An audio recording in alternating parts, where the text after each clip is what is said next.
this project, the Science of Sin, as you can see up here, started a couple of years ago when I was roller skating here in Hyde Park along past Speaker's Corner. I don't know if you ever heard of Speaker's Corner, but in London we have a big park called Hyde Park. On one corner near Marble Arch there's a place where for hundreds of years people have been exercising their freedom of speech. And now normally, all along I turned up here very early, there are people up on ladders, people up on soapboxes all the way along this path, maybe 15 speakers, and they're all talking about God.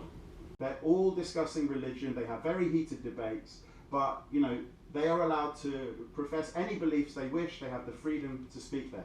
Now I thought, isn't it a shame that science doesn't get a look in? I've never once, in years of passing through here, heard a single scientist tell anyone anything. So I thought, I'm interested in some specific concepts of religion, despite the fact I'm an atheist. I don't believe in God.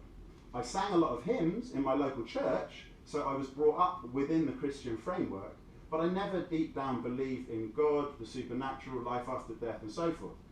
But I was very interested in the ancient wisdom that's embedded in ancient religions. Even though some of the details might turn out to be a little bit factually incorrect, I believe that there is a deep wisdom in the pages of all religious books. It's just a matter of separating the baby from the bathwater. I decided to write a book looking at the neuroscience literature relevant to the 7 deadly sins. Now, can any of you help me with the 7 deadly sins? Can you name one? Do not kill? Do not kill is not, well, that would come under the umbrella of wrath. Miroslav, Diana, feel free to unmute if you want to chip in. Too much? Gluttony. So we've got wrath and gluttony. Selfishness? Narcissism? Would come under the sin of pride, both selfishness and narcissism. Narcissism is as close as we have to the sin of pride in this day and age. Just to put you out of your misery, I'll run through the others. Envy. No, it's fine. It's just for the sake of time. Envy, wrath and envy I always think of together. Yeah, jealousy, yeah. And then as well as gluttony, there's greed. No matter how much you have, you always want more. And then the sin of lust, the sin of pride, and I think that covers all of them, right? So what do these 7 things have in common? Well, firstly, every single human being on planet Earth has a certain urge towards those 7 things. Sometimes we're lazy, we don't do the work we should do, we can be slothful. Sometimes we are prideful, we think that our stuff is better than other people's, we think that we deserve more attention.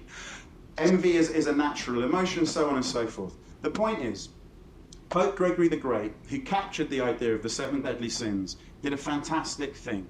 Firstly, he simplified the list of rules to a number that the human memory can hold in mind. Working memory has a capacity of 7 items, plus or minus 2. So he actually gave people a fighting chance of being able to remember those 7 things. George The other thing that was brilliant about it is because each of these 7 things, in moderation, is vital to the survival of our species. So we can it's remember in the phone extreme numbers. that they become problematic.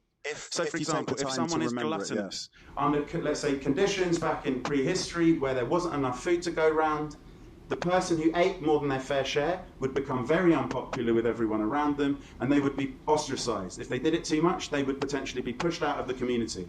The same can be said for envy. A small amount of envy helps you make sure that you're keeping up with the Joneses, that you're getting the same advantages as everyone else.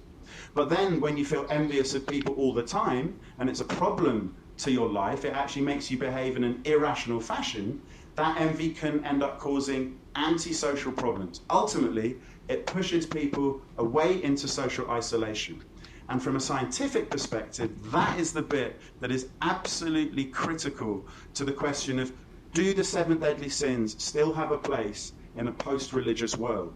Are they things that we should all look out for? And given that if we let any of those 7 behaviors go to an extreme, we might well find ourselves being pushed out into social isolation. That's bad for your physical health. You die earlier if you're socially isolated over long periods of time. And it has a negative impact on your life, on your well-being whilst you are alive. There's a higher incidence of mental illnesses like psychosis, depression amongst the socially isolated. Yes, what would you like to say? Well, I've heard the saying that the road of excess leads to the palace of wisdom. Wow. Well, that would go contrary to everything I've been saying, and I have no idea where that came from. Well, okay. I just. No, I appreciate all contributions. Thank you.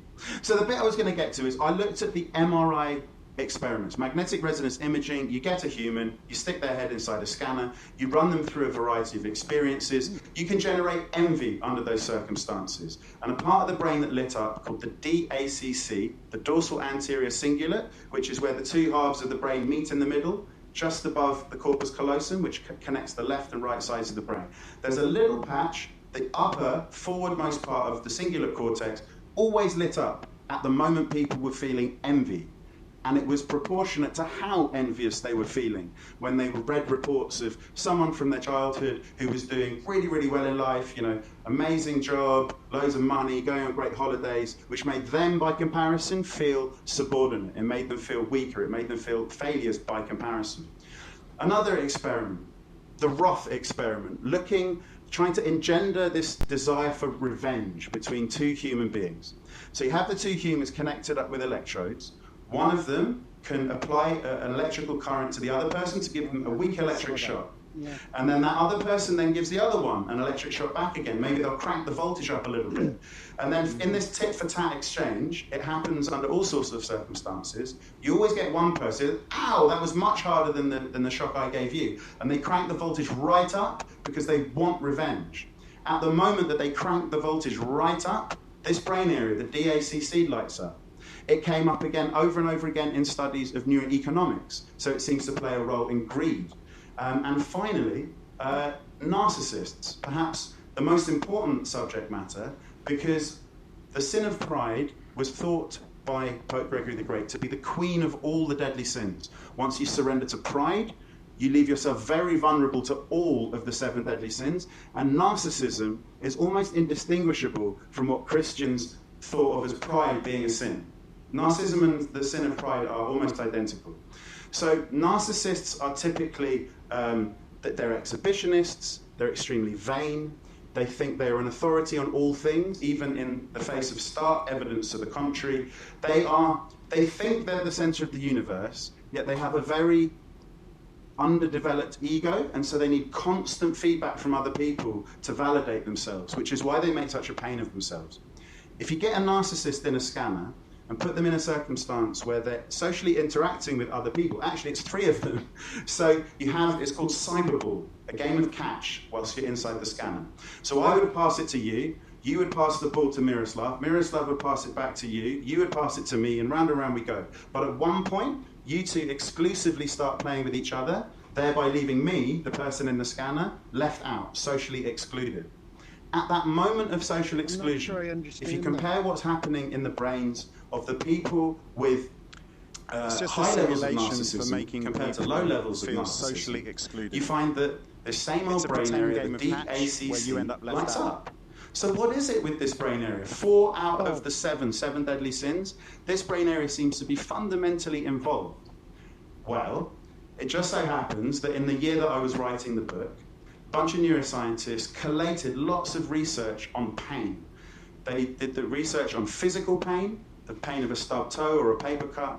They also looked at the evidence from MRI studies of psychological anguish, of people who have been crushed by some terrible catastrophe, people who are mourning a lost one, people who are very worried about someone who's got severe mental illnesses.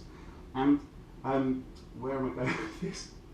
Oh yeah, and they brought all of this information on pain together, and they realised the one overlapping area that consistently lights up in all forms of pain is the DACC, this brain area that lit up again and again in studies